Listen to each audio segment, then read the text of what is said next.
مجبوری کی شادی۔ والد صاحب کے شہر میں چھوٹی سی دکان تھی جس میں دیگر اشیاء کے علاوہ کچھ اسٹیشنری کی چیز، قلم، کاپیاں وغیرہ بھی رکھی ہوئی تھیں۔ دکان سے گھر کا گزارا چل رہا تھا اور یہ آمدنی کا واحد ذریعہ تھی۔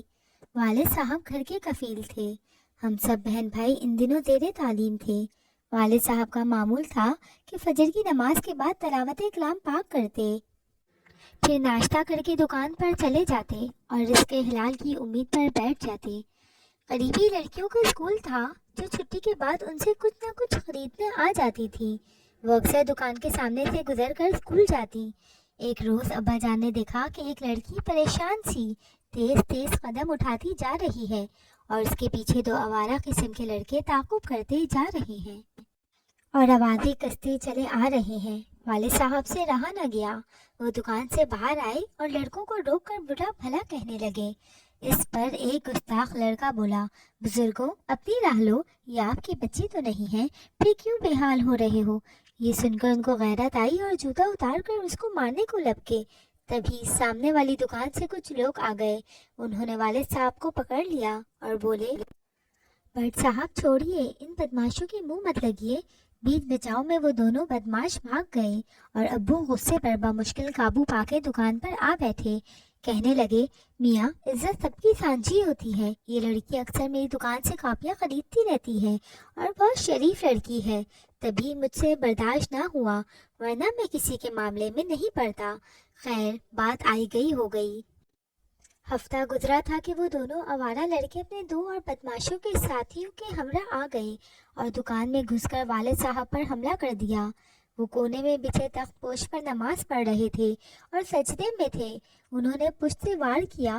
چاقو کافی تیز تھا اور بڑے پھل والا تھا، ان کے دل تک پہنچ گیا اور وہ پل بھر میں خالق حقیقی سے جا ملے۔ دوسروں کے لیے یہ بھلا دینے والا واقعہ ہوگا، لیکن ہمارے لیے تو سانحہ جان لیوا تھا۔ اس واقعے نے ہماری بنیادیں ہلا دی۔ جس گھر کا واحد کفیل چل بسے اور بچے طالب علم ہوں، اس گھرانے کی بعد میں کیا حالت ہو گئی ہوگی۔ بھائی ان دنوں ایف اے میں پڑھ رہا تھا اور میں گریجویشن مکمل کر چکی تھی۔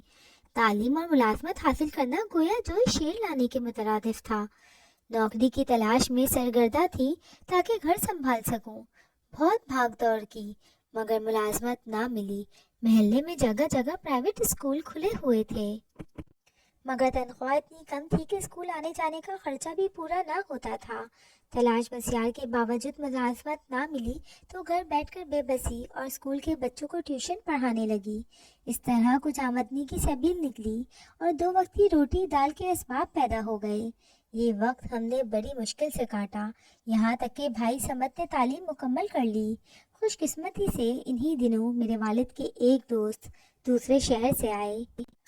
جب ان کو پتہ چلا کہ والد صاحب اس دنیا میں نہیں رہے تو وہ ان کی تعزیت کو ہمارے گھر آ گئے۔ شیخ صاحب والد صاحب کے بچپن کے دوستوں میں سے تھے اور اب صاحب حیثیت ہو گئے تھے۔ ہماری مالی حالات دیکھ کر افسردہ ہو گئے اور بھائی کو دفتر آنے کو کہا۔ سمت اگلے دن شیخ صاحب کے دفتر گیا۔ انہوں نے اسے اپنے آفس میں ملازمت دے دی۔ انہی دنوں ہمارے تایا جان جو کہ بے اولاد تھے، ان کا انتقال ہو گیا۔ انہوں نے کافی دولت و جائیداد بنائی ہوئی تھی۔ ان کی وصیت کے مطابق ان کی جائیداد سے کافی حصہ ہم کو مل گیا۔ یوں اچانک ہمارے حالات سدھر گئے۔ جب گھر میں خوشحالی آ جائے تو سبھی کا جی چاہتا ہے کہ خوشیاں منائیں۔ ہماری امی کی خوشی یہ تھی کہ بھائی کی شادی کا سہرا دیکھیں۔ ادھر ہم سمت کی شادی کے بارے میں سوچ رہے تھے، ادھر وہ اپنی پسند کے خیالوں میں کھوئے ہوئے تھا، مگر بتانے سے ڈرتا تھا کیونکہ ہمارے گھر کا ماحول ایسا نہ تھا۔ میں اپنے بھائی سے پیار کرتی تھی اور اس کی خوشی مجھے عزیز تھی۔ ایک دن سمت سے پوچھ ہی لیا، اگر تمہیں کوئی لڑکی پسند ہے تو بتا دو، میں امی کو راضی کر لوں گی۔ تب اس نے بتایا کہ آپا، ایک لڑکی جس کا نام ماہم ہے میرے ساتھ آفس میں کام کرتی ہے، وہ مجھے اچھی لگتی ہے اور اسے شادی کرنا چاہتا ہوں، لیکن لڑکی سے بات نہیں کی۔ یوں تو بات چیت ہم کرتے ہیں مگر شادی کے بارے میں بات کرنے کی ہمت نہیں پڑتی۔ نہیں معلوم وہ رشتہ قبول کرے گی بھی یا نہیں۔ میں نے کہا، آسان طریقہ یہ ہے کہ ہم شیخ صاحب کو درمیان میں ڈال دیں، وہ باس ہیں اور ہمارے مالی حالات بھی اب بہتر ہیں۔ میرا نہیں خیال کہ لڑکی والے انکار کریں گے۔ البتہ لڑکی کا رشتہ اگر پہلے سے کہیں طے ہے تو کچھ مسئلہ ہو سکتا ہے۔ میں نے امی سے اور انہوں نے شیخ صاحب سے ذکر کیا۔ وہ بولے لڑکی اچھی ہے اور اس کے والد سے میری پرانی جان پہچان ہے، آپ میرے ساتھ چلیے، لڑکی دیکھ لیجیے اور پھر بات چلاتے ہیں، امید ہے کہ رشتہ مل جائے گا۔ شیخ صاحب نے مجھے اور امی کو ماہم سے ملوایا، وہ بہت اخلاق سے ملی اور ہم کو بھی پہلی ملاقات میں پسند آ گئی۔ ہم اس سے شیخ صاحب کے آفس میں ملے تھے، بعد میں انہوں نے ماہم کے والد سے بات کی تو انہوں نے اپنے گھر آنے کی دعوت دے دی۔ لڑکی کے والدین اور ماہم کا گھر آنا ہم کو بہت پسند آیا۔ امی نے رشتے کا معاملہ شیخ صاحب پر چھوڑ دیا۔ انہوں نے لڑکی والوں سے مزید بات چیت کی اور ہاں ہو گئی۔ اس کے بعد ماہم نے دفتر آنا بند کر دیا اور گھر بیٹھ گئی۔ ان لوگوں کے گھر کا ماحول ہمارے گھر کی طرح خالصتاً مشرقی تھا۔ وہ دن بھی آ گیا جب ماہم دلہن بن کر ہمارے گھر آ گئی۔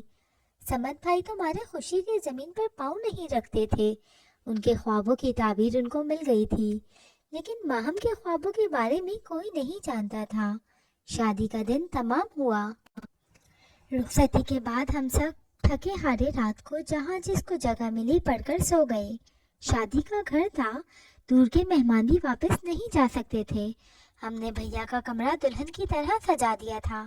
شادی کی رات سمد بھائی حجلہ عروسی میں گئے اور اپنے ہاتھوں سے دلہن کا گھونگھٹ اٹھایا۔ دلہن نے ان کے ہاتھ ہٹا دیے اور ایسے دیکھا جیسے وہ سارے تکلف سے بیدار تھک کر چور ہوئی بیٹھی ہو۔ تبھی اس نے کہا، آپ بے شک مجھے اپنی شریک حیات قبول کر چکے ہوں، لیکن میں آپ کو قبول نہیں کرتی۔ میں کسی مجبوری کی وجہ سے یہاں بیٹھی ہوں۔ یہ الفاظ نہیں انگارے تھے جو میرے بھائی کے پرشوق دل پر برس گئے۔ سمت ابھی سوچ رہا تھا کہ کیا جواب دے۔ ماہم نے مزید گلفشانی کی، میں آپ سے نفرت نہیں کرتی، لیکن محبت کرنا بھی میرے بس کی بات نہیں، یہ میرے دل کی مجبوری ہے۔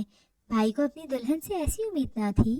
ماہم کو دفتر میں پرکھ چکے تھے، وہ غلط قسم کی لڑکی ہرگز نہیں تھی، ہمیشہ لیے دیے رہنے والی، اپنے کام سے کام رکھنے والی اور ٹھیک ٹائم سے گھر پہنچ جانے والی کس طرح غلط قسم کی ہو سکتی تھی؟ اس نے پھر ایسا کیوں کیا تھا، وہ بھی شادی کی پہلی رات؟ ایسی بات کرنے کو تو بڑا حوصلہ چاہیے تھا، اور دیکھنے میں ماہم میں اتنا حوصلہ نہ تھا کہ ماں باپ سے بغاوت کرتی۔ خاوند سے بغاوت تو اور بھی دقت طلب مرحلہ تھا۔ تم اگر مجھ سے شادی نہ کرنا چاہتی تھی تو ماں باپ سے کیوں نہ انکار کر دیا، نکاح کے وقت کیوں قبول کیا؟ ماں باپ سے سخت احتجاج کیا اور نکاح کے وقت بھی قبول نہیں کیا تھا۔ میری جگہ میری بہن کو بٹھا دیا اور اس نے قبول کیا۔ نام لیا گیا تو میں کمرہ بند کر کے بیٹھی رہی تھی۔ تمہارے دستخط بھی کسی اور نے کیے ہوں گے؟ بھائی نے پوچھا۔ نہیں، ایسا نہیں ہوا، دستخط تو والد صاحب نے ڈانٹ ڈپٹ کر کروا دیے تھے۔ آخر تمہارے والدین نے ایسا کیوں کیا؟ اسی لیے کہ وہ اپنی عزت بچانا چاہتے تھے، اور تم کو ان کی عزت کا خیال نہ تھا؟ خیال تھا تبھی تو یہاں بیٹھی ہوں۔ آخر ایسے حالات پیدا کرنے کی وجہ کیا تھی؟ وجہ یہ تھی کہ میں نے کسی سے کلام پاک پر قسم کھائی تھی۔ جانتی ہوں کہ ایسی شادیاں درست نہیں ہوتی، جانتی ہوں، تبھی تو حقیقت بتا رہی ہوں۔ نئی نویلی دلہن کی باتیں سن کر سمت سوچ میں پڑ گیا۔ یہ کیسا انوکھا مذاق تھا؟ ایک دلہن حجرہ عروسی میں موجود اپنی زبان سے کہہ رہی تھی کہ یہ نکاح جاری ہے۔ سمت بھائی سر تھام کر بیٹھ گئے۔ اب کیا کریں؟